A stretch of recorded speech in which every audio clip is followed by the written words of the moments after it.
A very good morning, I bid my lecturer Dr. Yo and to my fellow friends. Today we're going to be talking about the microbiology behind tomato spoilage.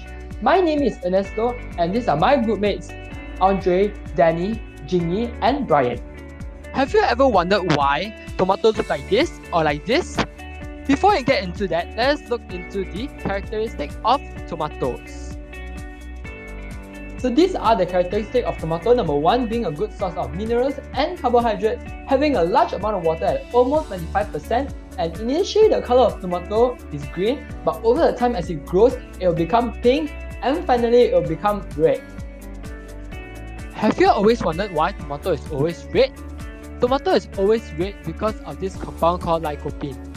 However, in some tomatoes, they are also yellow colors as well. So this yellow color is also due to the compound called beta-carotene. For your information, tomato pulp with a pH lower than 4.5 is desirable because it is a good source of vitamin A. Among all the fruits, tomato has the highest amount of vitamin A in it. And also there is also vitamin C in tomato as well. Besides that, tomato has a pH of 4 to 4.5, water activity of 0.995 and a Brix value of 3.5 to 5.5. In order to see the spoilage of tomato, we decided to see the spoilage of tomato by putting it in the toilet and see what it happens over 20 days. So these are the results and we compile it in a stop motion manner.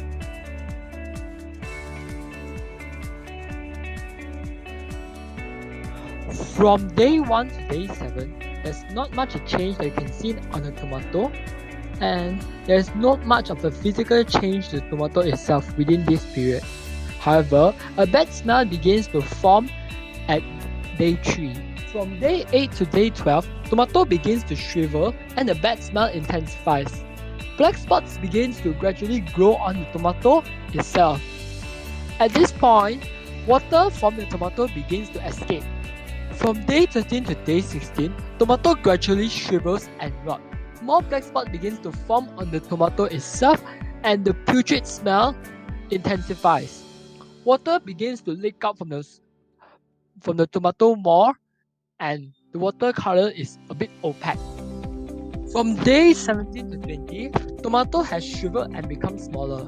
The black spots become more obvious on the surface of the tomato and the putrid smell becomes very unbearable. Water begins to come out from the surface in the tomato and the water looks a bit opaque.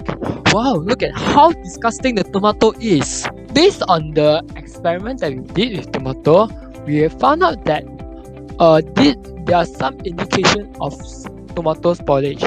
Number 1 is when the tomato becomes very putrid, releasing an opaque liquid, and black spots begins to form on the tomato and moisture begins to leave the tomato itself.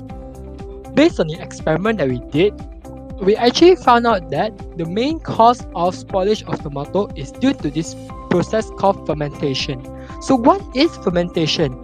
Fermentation is a chemical change in the organic substance that is produced by the action of the enzyme of the fungi. Furthermore, fermentation produces acid that will make the tomato even more sour and produce a flat sour taste. So how does fermentation occur in tomato? The microorganism that is responsible for the fermentation of tomato is Aspergillus niger and Fusarium oxysporum. There are also some other spoilage microbes which are Rhizophorus, Stonifer and Mucor species. Furthermore, Aspergillus and Fusarium both produce these two enzymes known as polyglutinolase and xylanase that cause the spoilage of tomato fruits. Now that we know that fungi is the main cause of the spoilage of tomato, how are we going to identify these fungi? Well, we can do an experiment in the lab in order to determine which fungi is this. The first thing that we're going to do is to gather 3 different spoiled tomato samples and we have to prepare 60 plates of petri dish and we are going to plate them separately where 30 of the petri dish is going to use for nutrient agar media and 30 for Hemidia rose Bengal agar. purpose of using nutrient agar media is to allow fungi and bacteria to grow. And Hemania rose Bengal agar enhanced with antibiotic chloriphenicol is to isolate fungi from bacterial growth. After this, you need to prepare 10 plates of each 3 different spoil samples with serial dilution method, where we use 6 times dilution for nutrient agar plate and 4 times dilution for rose Bengal plate. The final step is to incubate them for 48 hours for bacterial plate, 4 to 5 days for fungal plate, and observe the colonies on the plate in order to obtain the morphology of the colony and under a microscope for further identification. So based on the experiment that we did, so most of the nutrient agar plates mostly show fungi growth. And this fungi growth is mostly related to Aspergillus niger and Fusarium species.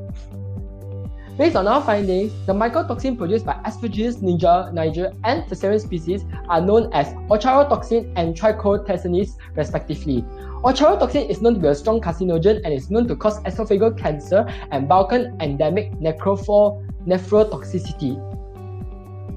After identifying the microorganism, now we need to know the most common source of contamination of this microorganism itself. The first source of contamination comes from humans and plants. So, unsafe practices during growing, handling, and packaging might contaminate the tomato itself and cause the fungi to grow in the tomato that cause the spoilage of the tomato. The second source of contamination comes from the environment. So, the quality of irrigation water, use of compost or manure, or the condition of harvesting and processing equipment will determine the contamination of the tomato. So let's say if the processing equipment is dirty, it might contaminate the tomato. The next common source of contamination is the pre-harvest factors production practices. Stress-produced or mechanical injuries permit the microbial contamination. So this means that if let's say the tomato is growing in an unfavorable situation or the machine is faulty, it will cause the contamination of tomato where the fungi would grow inside the tomato and cause the spoilage. Hence, there is a need of food safety so that the foodborne disease outbreak cases may decrease and we can decrease the contamination of the produce. For example, food safety should be used in partially treated manure so that the contamination do not spread to the fruits itself. Last but not least, the common source of contamination comes from post-harvest handling. So let's say we are not careful in handling tomato, it will cause bruises around the tomato, which will lead to an increased chance of microbes attacking the tomato itself and reducing the acceptance quality of the tomato. An example of where post-harvest handling is much more prevalent in affecting the spoilage of the microorganism is in damaged or bruised food. So damaged and bruised food are more vulnerable from attack by microorganisms. So in post-harvest handling, processes that include heating or cooling may also affect the spoilage of tomato. The next thing after contamination is to see what are the factors that affect the growth of microorganisms. Generally, there are 2 types of factors, which are intrinsic and extrinsic factor. The first factor that will affect the growth of fungi under intrinsic factor is pH. So yeast and mold are more acid tolerant than bacteria. Thus, fruits like tomato, it has a low pH. So it will definitely favor the growth of yeast and mold. The next intrinsic factor that will affect the growth of microorganisms is water activity. Water activity refers to the exact amount of water that is required for the growth of microorganisms.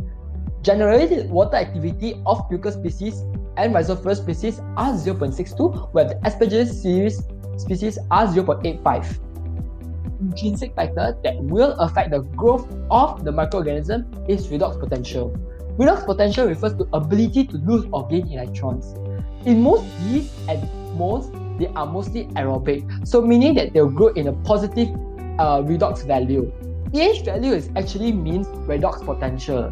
So since tomato has a lot of positive charge, therefore it has a lot of positive pH values. So under that kind of condition, it will be suitable for yeast and mold to grow and cause the spoilage of the tomato itself. The last factor that will affect the growth of microorganisms under the intrinsic factor is the availability of nutrients. So tomato has a very high amount of water and also sugar content. So it will be very vulnerable to microbial attack. Since molds are actually gram-negative bacteria, it can synthesize its own vitamins and it can grow in a condition where it has low amount of B complex vitamins. So this will actually increase the growth of the bacteria of the mold and cause the spoilage of the tomato. Now we'll look into the extrinsic factor which will cause the spoilage of the tomato. So extrinsic factor is the external environment which will cause the spoilage itself, and it may happen during storage or handling process. The first extrinsic factor that will affect the growth of microorganism is temperature. So microorganisms need to be in the optimum temperature range so that it will maximize its growth and cause the spoilage of the food. An example, rhizosphoras need to grow well at 7 degrees with a temperature optimum range at 20 to 30 degrees Celsius. On the other hand, Aspergillus niger can grow at 20 degrees to 45 degrees, but their optimum range is 30 to 40 degrees. The next extrinsic factor that will affect the growth of microorganisms is relative humidity.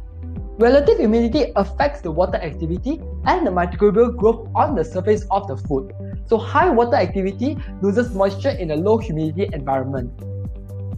Tomato will undergo a variety of surface growth by yeast, mold, as well as bacteria. Thus, it is very liable to spoilage during storage at room low relative humidity condition.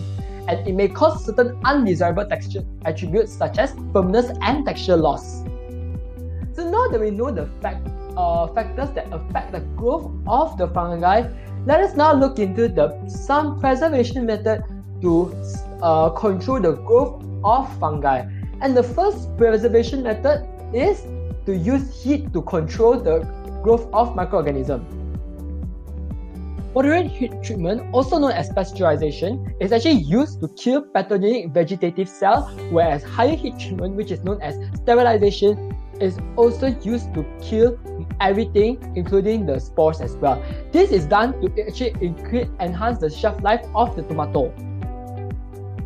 Yes, the second method that is used to kill the microbes is to use UV treatment. So UV treatment is to inactivate vegetative bacterial cells by generating sufficient energy to cause the pyrimidine base of DNA to form dimers, thus interfering with the transcription and translation step of the DNA replication.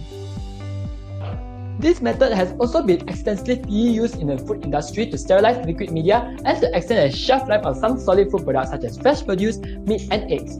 The D value of UV radiation for microbial reduction depends on the strain and media being used.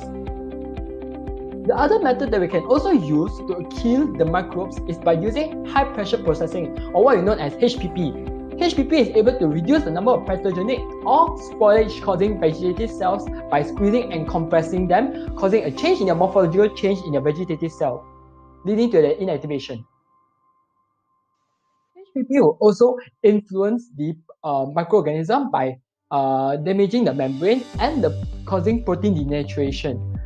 But this will only influence the activity of the membrane-bound enzyme. The last method to kill the microbes is to use pulsed electric field. Pulsed electric field is a short pulse of electricity to inhibit microorganisms in the food without significantly affecting the food quality. And the disruption only occurs at the microbial cell membrane.